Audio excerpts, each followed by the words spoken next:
सर्वमंगल मांगल्ये शिवे सर्वार्थ साधिके शरण्ये त्र्यंबके गौरी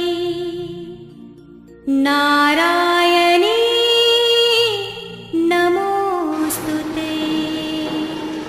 जो सृष्टि के सारे अमंगलों को हरकर मंगल पूर्ण करने वाली है, शिवे सर्वार्थ साधिके शिव की अर्धांगिनी है त्र्यंबके गौरी एवं सर्व अर्थों को अर्थात कामनाओं को पूर्ण करने वाली है, जो शरणागत वत्सल है तथा 3 नेत्रों वाली गौरांगी सृष्टि की पालनहार शक्ति है। ऐसी नारायणी को हमारा नमस्कार है। नारायणी नमोस्तुते। सर्वमंगल मांगल्ये शिवे सर्वार्थ साधिके शरण्ये त्र्यंबके गौरी नारायणी नमोस्तुते। सर्वमंगल मांगल्ये शिवे सर्वार्थ साधिके शरण्ये त्र्यंबके गौरी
गौरी नारायणी नमोऽस्तुते सर्वमङ्गल माङ्गल्ये शिवे सर्वार्थसाधिके शरण्ये त्र्यम्बके गौरी नारायणी नमोऽस्तुते सर्वमङ्गल माङ्गल्ये शिवे सर्वार्थसाधिके शरण्ये त्र्यम्बके गौरी नारायणी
सर्वमङ्गल माङ्गल्ये शिवे सर्वार्थसाधिके शरण्ये त्र्यम्बके गौरी नारायणी नमोऽस्तुते सर्वमङ्गल माङ्गल्ये शिवे सर्वार्थसाधिके शरण्ये त्र्यम्बके गौरी नारायणी नमोऽस्तुते सर्वमङ्गल माङ्गल्ये शिवे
शिवे सर्वार्थ साधिके शरण्ये त्र्यम्बके गौरी नारायणी नमोऽस्तुते सर्वमङ्गल माङ्गल्ये शिवे सर्वार्थ साधिके शरण्ये त्र्यम्बके गौरी नारायणी नमोऽस्तुते सर्वमङ्गल माङ्गल्ये शिवे सर्वार्थ साधिके शरण्ये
सर्वार्थ साधिके शरण्ये त्र्यम्बके गौरी नारायणी नमोऽस्तुते सर्वमङ्गल माङ्गल्ये शिवे सर्वार्थ साधिके शरण्ये त्र्यम्बके गौरी नारायणी नमोऽस्तुते सर्वमङ्गलमाङ्गल्ये शिवे सर्वार्थ साधिके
तत्सवितुर्वरेण्यं भर्गो देवस्य धीमहि धियो यो नः प्रचोदयात्। ॐ भूर्भुवः स्वः तत्सवितुर्वरेण्यं भर्गो देवस्य धीमहि धियो यो नः प्रचोदयात्।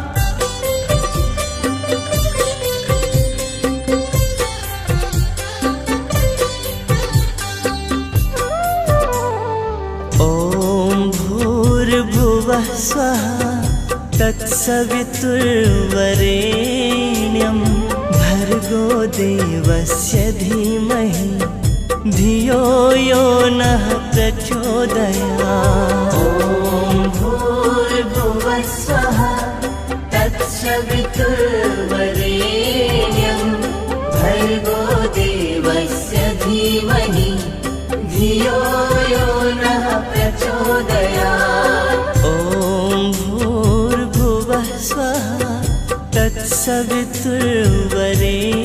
तत्सवितुर्वरेण्यं भर्गो देवस्य धीमहि धियो यो नः प्रचोदयात्। ॐ भूर्भुवः स्वः तत्सवितुर्वरेण्यं भर्गो देवस्य धीमहि धियो यो नः प्रचोदयात्। ॐ भूर्भुवः स्वः तत्सवितुर्वरेण्यं भर्गो देवस्य धीमहि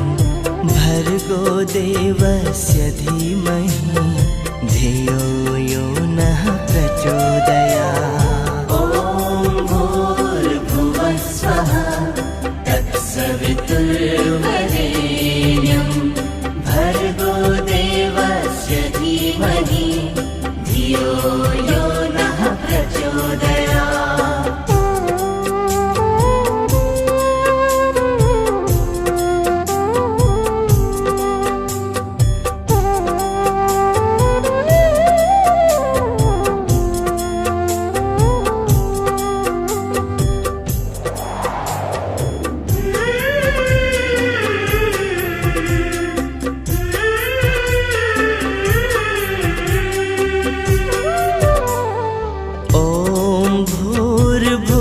स्वः तत्सवितुर्वरेण्यं भर्गो देवस्य धीमहि धियो यो नः प्रचोदयात्। ॐ भूर्भुवः स्वः तत्सवितुर्वरेण्यं भर्गो देवस्य धीमहि धियो यो नः प्रचोदयात्।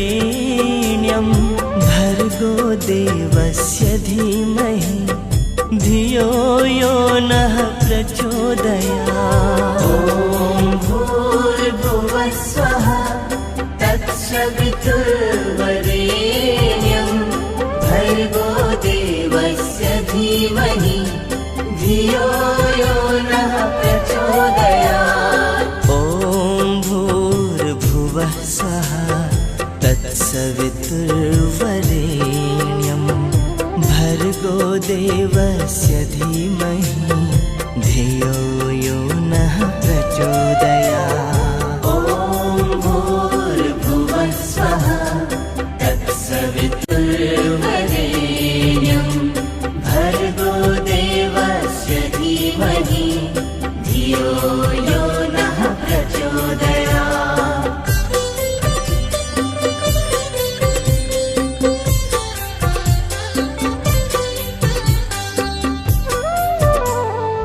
ॐ भूर्भुवः स्वः तत्सवितुर्वरेण्यं भर्गो देवस्य धीमहि धियो यो नः प्रचोदयात्। ॐ भूर्भुवः स्वः तत्सवितुर्वरेण्यं भर्गो देवस्य धीमहि धियो यो नः प्रचोदयात्।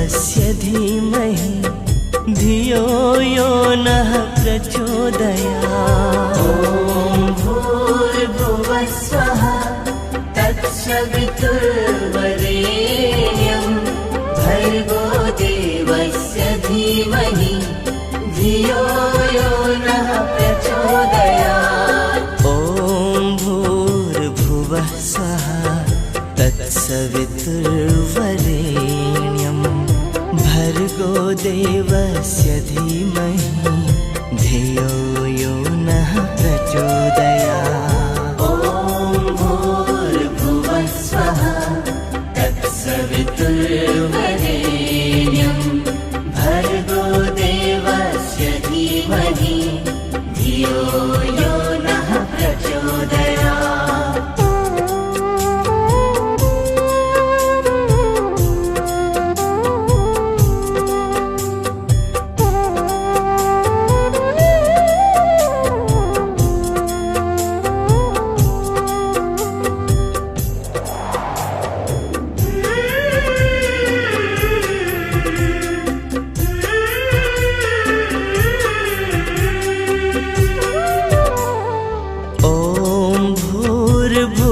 स्वः तत्सवितुर्वरेण्यं भर्गो देवस्य धीमहि धियो यो नः प्रचोदयात्। ॐ भूर्भुवः स्वः तत्सवितुर्वरेण्यं भर्गो देवस्य धीमहि धियो यो नः प्रचोदयात्। ॐ भूर्भुवः स्वः तत्सवितुर्वरेण्यं भर्गो देवस्य धीमहि धियो यो नः प्रचोदयात्। ॐ भूर्भुवः स्वः तत्सवितुर्वरेण्यं भर्गो देवस्य धीमहि धियो यो नः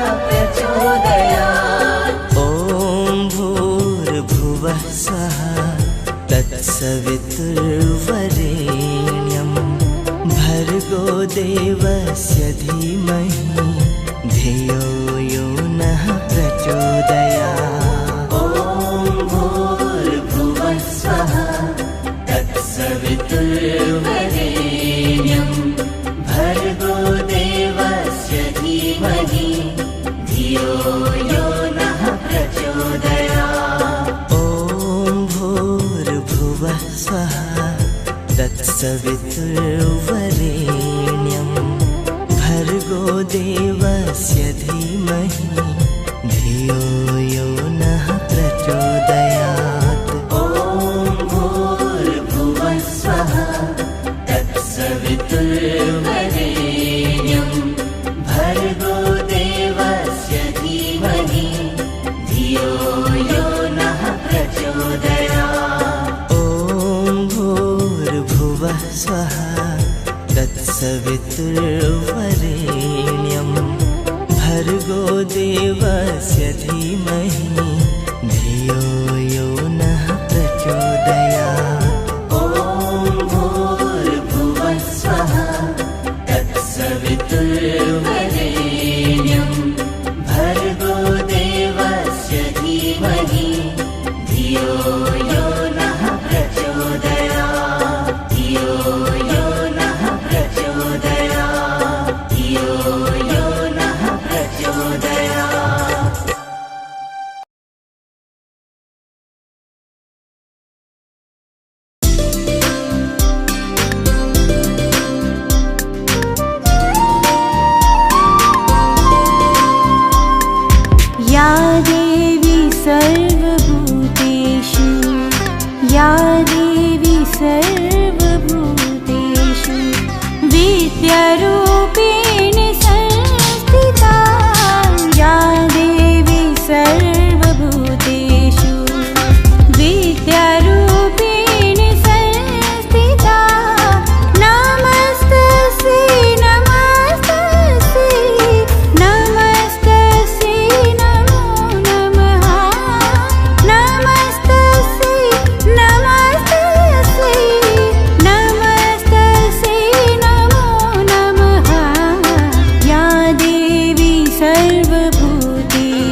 सुबुद्धि ऋषि मुनि ने उबारा, धरा रूप नरसिंह को अम्बा, परगट भई फाड़ कर खम्बा, रक्षा कर प्रहलाद बचायो, हिरण्याकुश को स्वर्ग पठायो, लक्ष्मी रूप धरो जग माई, श्री नारायण अंग समाई।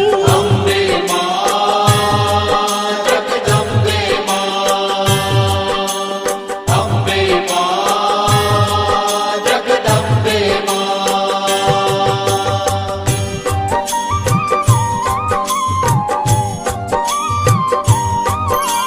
क्षीर सिंधु में करत विलासा, दया सिंधु दीजे मन आसा, हिंगलाज में तुम्ही भवानी, महिमा अमित न जात बखानी, मातंगी धूमावती माता, भुवनेश्वरी बगला सुखदाता, श्री भैरव तारा जगतारिणी, चिन्ह भाल भव दुख निवारिणी। अम्बे मां जगदम्बे मां, अम्बे मां जगदम्बे मां।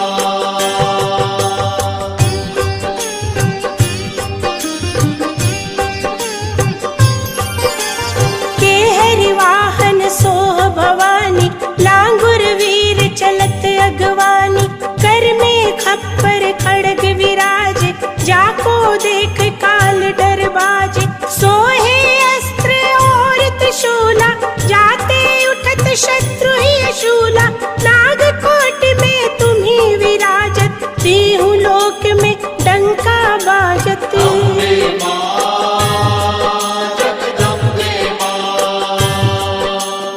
अम्बे मां जगदम्बे मां।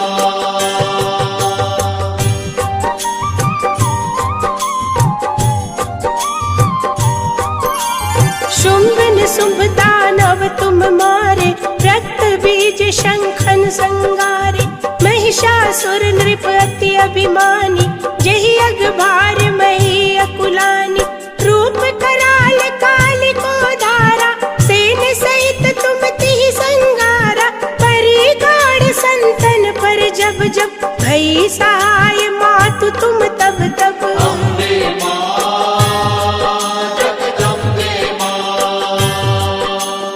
अम्बे मां जगदम्बे मां।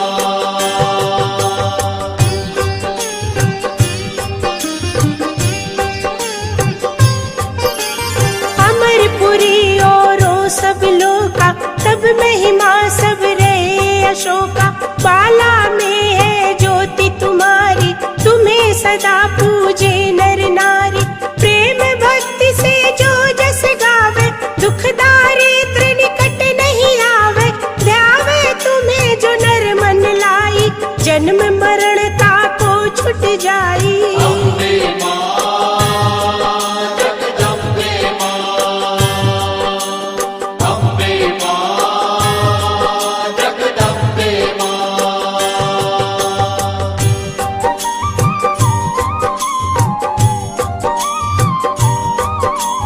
जोगी सुर मुनि कहत पुकारी, योग न हो बिन शक्ति तुम्हारी, शंकर आचार्य तप कीनो, काम अरु क्रोध जीति सब लीनो, निश दिन ध्यान धरो शंकर को, काहु काल नहीं सुमिरो तुमको, शक्ति रूप को मरम न पायो, शक्ति गई तब मन पछतायो।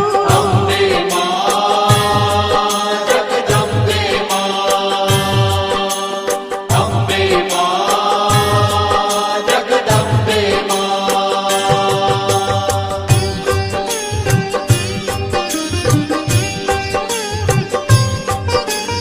शरणागत हुई कीर्ति बखानी, जय जय जय जगदम्ब भवानी, भई प्रसन्न आदि जगदम्बा, दई शक्ति नहीं कीन विलंबा, मोको मातु कष्ट अति घेरो, तुम बिन कौन हरे दुख मेरो, आशा तृष्णा निपट सतावे, रिपु मूरख मोहि अति डर पावे। अम्बे मां जगदम्बे मां, अम्बे मां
अम्बे तू है जगदम्बे काली, जय दुर्गे खप्पर वाली, तेरे ही गुण गाए भारती।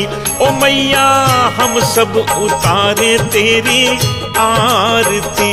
अम्बे तू है जगदम्बे काली, जय दुर्गे खप्पर वाली, तेरे ही गुण गाए भारती। ओ मैया हम सब उतारे तेरी आरती।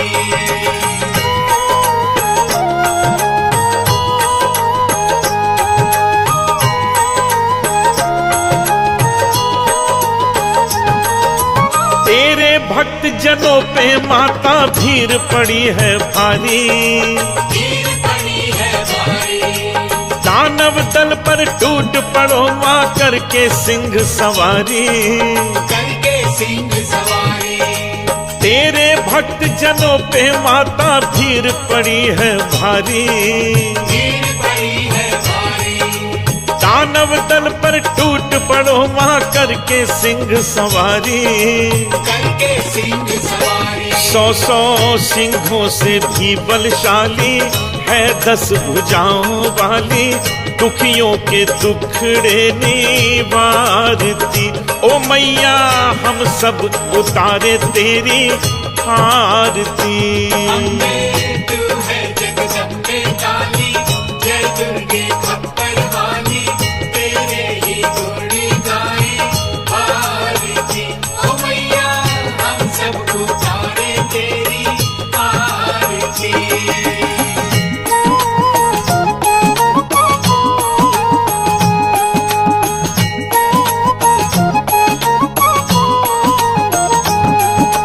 माँ बेटे का है इस जग में बड़ा ही निर्मल नाता, बड़ा ही निर्मल नाता, पूत कपूत सुने हैं पर ना माता सुनी को माता। ना माता सुनी को माता। माँ बेटे का है इस जग में बड़ा ही निर्मल नाता, बड़ा ही निर्मल नाता, पूत कपूत सुने हैं पर ना माता सुनी को माता। ना माता सुनी को माता। सब पे करुणा बरसाने वाली, अमृत बरसाने वाली, दुखियों के दुखड़े निवारती। ओ मैया हम सब उतारे तेरी आरती। अम्बे तू है जगदम्बे काली, जय दुर्गे खप्पर वाली, तेरे ही गुण गाए भारती। ओ मैया हम सब उतारे तेरी आरती।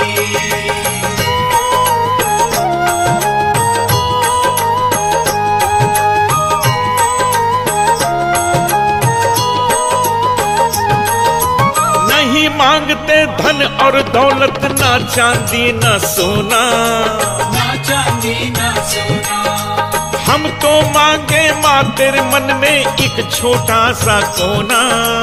एक छोटा सा कोना। नहीं मांगते धन और दौलत, ना चांदी ना सोना, ना चांदी ना सोना, हम तो मांगे माँ तेरे मन में एक छोटा सा कोना। एक छोटा सा कोना। सबकी बिगड़ी बनाने वाली, लाज बचाने वाली, सतियों के सत्य को संवारती। ओ मैया हम सब उतारे तेरी आरती। अम्बे तू है जगदम्बे काली, जय दुर्गे खप्पर वाली, तेरे ही गुण गाए भारती। ओ मैया हम सब उतारे तेरी आरती।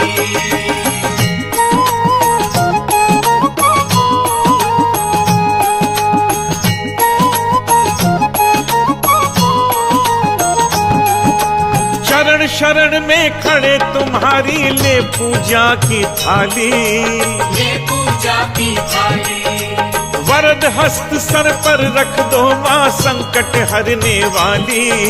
संकट हरने वाली, चरण शरण में खड़े तुम्हारी ले पूजा की थाली, ये पूजा की थाली, वरद हस्त मस्त सर पर रख दो माँ संकट हरने वाली।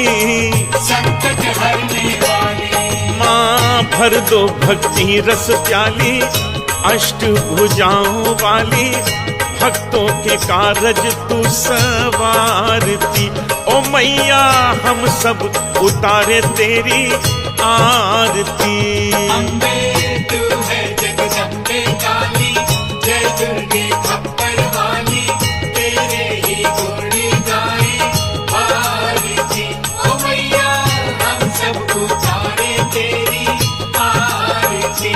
ओ मैया हम सब उतारे तेरी आरती। ओ मैया हम सब उतारे तेरी आरती।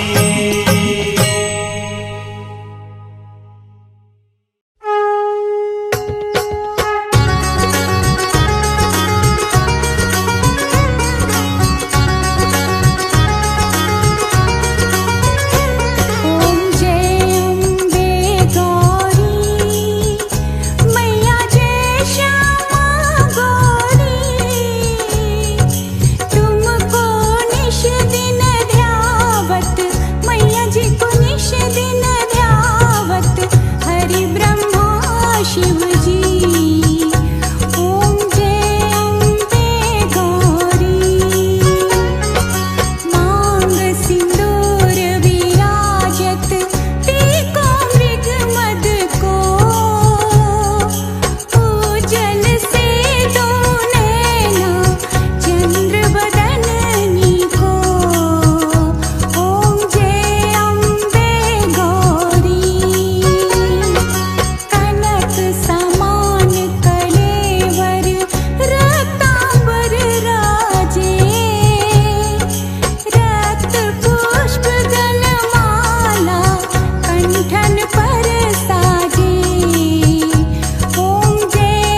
भक्तों, लीजिए फिर से पावन शुक्रवार आ गया है, मेरी मैया संतोषी का प्रिय शुक्रवार।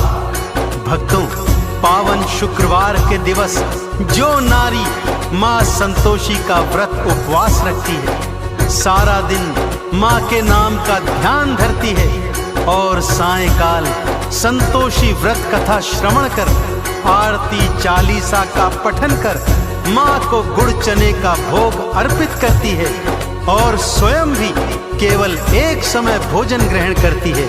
वह नारी जीवन में समस्त सुख भोगती है तथा सदा सुहागिन रहते हुए अपने जीवन के अंत में माँ संतोषी के चरणों में स्थान प्राप्त करती है। तो आइए सुनते हैं माँ संतोषी की पावन संगीतमय व्रत कथा। एक बार फिर बोलिए, आद भवानी मैया संतोषी की।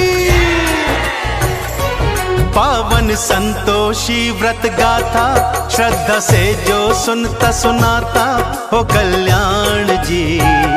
संतोषी मैया को प्रणाम जी। संतोषी मैया को प्रणाम जी। इन चरणों में ध्यान लगा लो, माँ संतोषी को गालो दे वरदान जी। संतोषी मैया को प्रणाम जी। संतोषी मैया को प्रणाम जी।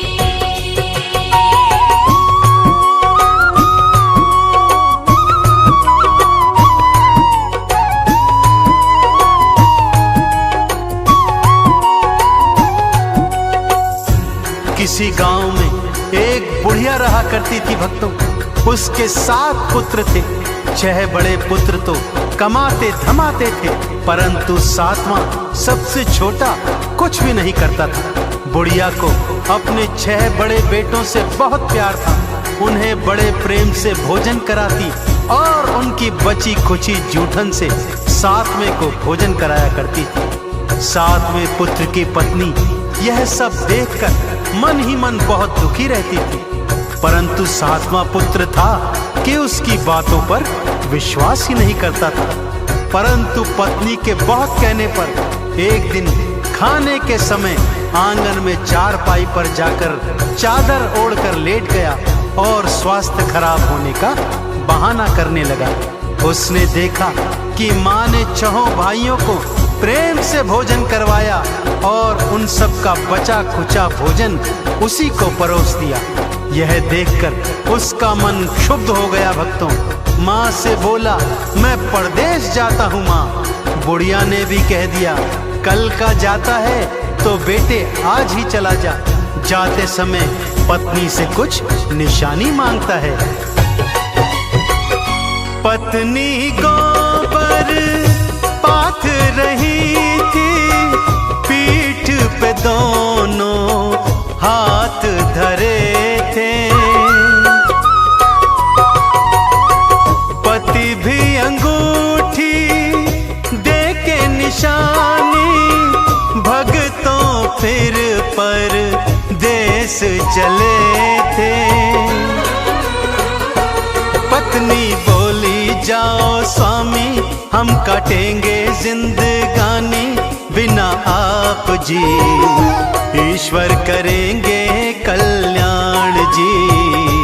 ईश्वर करेंगे कल्याण जी। पावन संतोषी व्रत गाथा, श्रद्धा से जो सुनता सुनाता हो कल्याण जी। संतोषी मैया को प्रणाम जी। संतोषी मैया को प्रणाम जी। जय संतोषी माँ, जय संतोषी माँ।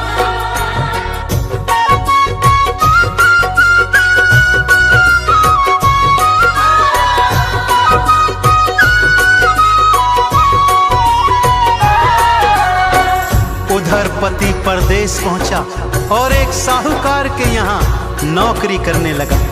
धीरे धीरे अपनी मेहनत से उसने काम धंधे को 2 गुना 4 गुना बढ़ा दिया और फिर पूरी जी जान से मेहनत करी, जिससे सेठ का विश्वास भी जीत लिया। काम धंधे में इतना खो गया कि अपने परिवार के विषय में सब कुछ भूल गया। उधर उसकी माँ और 6 भाभियां उसकी पत्नी पर भारी अत्याचार करते थे। उसे भूसे की रोटी देते, नारियल के खोपरे में पानी देते। ऐसे ही दुखी मन से एक दिन जंगल से लकड़ी लेने जाती है तो क्या देखती है कि कुछ स्त्रियां वहां पूजन आरती कर रही हैं। पूजन के पश्चात जिज्ञासावश वो उनसे पूछने लगती है कि ये कौन से देवी देवता का पूजन है। तब वो स्त्रियां उसे बताती हैं कि ये पावन संतोषी माता के व्रत का पूजन है। इस व्रत का पालन 16 शुक्रवार तक करना चाहिए। शुक्रवार को स्नान ध्यान के पश्चात माँ संतोषी का पूजन कर उपवास रखना चाहिए। सायंकाल कथा के पश्चात गुड़ चने का भोग अर्पित करना चाहिए। माँ अवश्य मुरादें पूर्ण करती है। यह सोच उसने अपने मन में भी अगले शुक्रवार को माँ का उपवास रखने और मन की मुराद मांगने की सोची। माँ के नाम की मन्नत मानी, माँ संतोषी तुम दया की दानी। मेरे पति से मुझको मिला तो अपनी कृपा माँ बरसा दो। माँ ने चमत्कार दिखलाया, पति को परिवार याद आया। लेता नाम रे, वापस मैं जाऊं उनके पास रे। वापस मैं जाऊं उनके पास रे। पावन संतोषी व्रत गाथा, श्रद्धा से जो सुनता सुनाता हो कल्याण जी। संतोषी मैया को प्रणाम जी। संतोषी मैया को प्रणाम जी।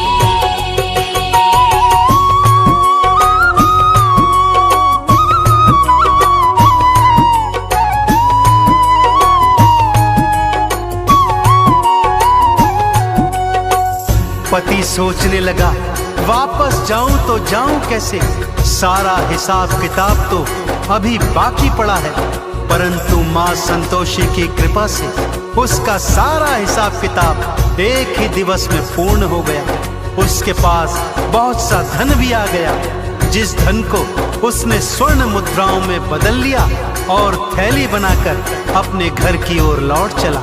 उधर उसकी पत्नी ने जब मार्ग में धूल उड़ती देखी तो माँ संतोषी से पूछने लगी। माँ ने कहा, बेटी तेरा पति वापस आ रहा है, जा सूखी लकड़ियों के 3 गट्ठर बना, एक नदी किनारे रख, एक मेरे मंदिर में और तीजा अपने सिर पर रख। अपने घर पे जाना, जोर से भूमि पर पटकना और तेज आवाज में कहना, लो लकड़ी ले आई हूँ, मुझे भूसे की रोटी दो, नारियल के खोपरे में पानी दो, घर में कौन मेहमान आया है। और उधर उसका पति मार्ग में लकड़ियां देखकर रुक जाता है, वहां भोजन इत्यादि कर अपने घर लौटता है। अपनी माँ, भाइयों, भाभियों एवं भतीजे भतीजियों से मिलता है, परंतु अपनी पत्नी के विषय में उसे कुछ याद नहीं रहता।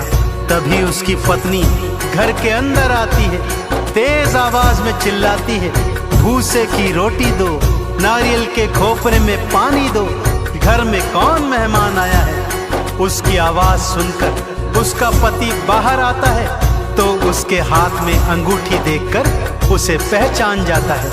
अपनी पत्नी की यह हालत देख वो दुखी होता है और माँ से अलग घर में रहने के लिए चाबी मांगता है।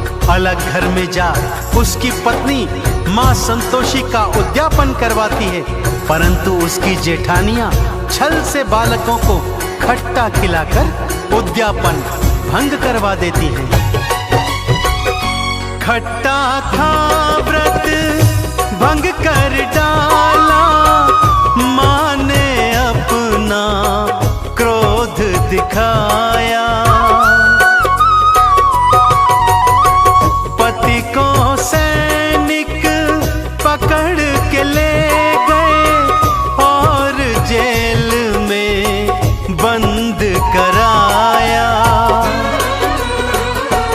मैया से फिर माफी मांगी, हे संतोषी मैं अज्ञानी, दो क्षमादान जी, माफ करो तुम अपराध जी। माफ करो तुम अपराध जी। पावन संतोषी व्रत गाथा, श्रद्धा से जो सुनता सुनाता हो कल्याण जी, संतोषी मैया को प्रणाम जी। संतोषी मैया को प्रणाम जी। जय संतोषी माँ, जय संतोषी माँ।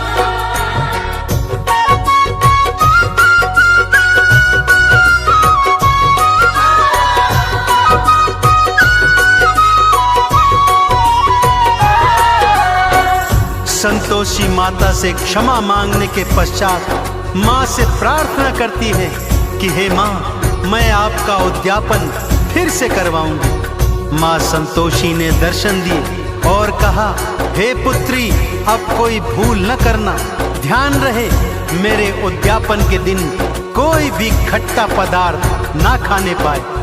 माँ की कृपा से पति भी जेल से वापस आ गया। अगले शुक्रवार को उसने फिर से माँ का उद्यापन किया। इस बार भी जेठानी के लड़कों ने खट्टा मांगा तो उसने उन्हें घर से बाहर भगा दिया और ब्राह्मण कुमारों को भोज करवाकर दान दक्षिणा दी। माँ संतोषी अत्यंत प्रसन्न हुई और ठीक 9 माह पश्चात उसे एक चांद समान सुंदर पुत्र की प्राप्ति हुई। तो देखा आपने भक्तों, जिस तरह उस स्त्री ने पूरे विधि विधान से माँ संतोषी के 16 शुक्रवार के व्रत किए और इच्छा पूर्ण होने पर उद्यापन करवाया और जीवन में माँ संतोषी की कृपा पाई, ठीक उसी तरह यदि आप भी माँ संतोषी के व्रत पूरे विधि विधान से करेंगे तो आप और आपके परिवार पर माँ की विशेष कृपा सदा बनी रहेगी। बोलिए संतोषी मैया की। माँ संतोषी नाम है साचा, भक्तों मन से जपते जाना। पूजन अर्चन माँ का करना, चंदन का इन्हें तिलक लगाना। भवसागर से तर जाओगे, संतोषी कृपा पाओगे, हो गुणगान जी, मैया करेंगी कल्याण जी। मैया करेंगी कल्याण जी। पावन संतोषी व्रत गाथा, श्रद्धा से जो सुनता सुनाता हो कल्याण जी, संतोषी मैया को प्रणाम जी।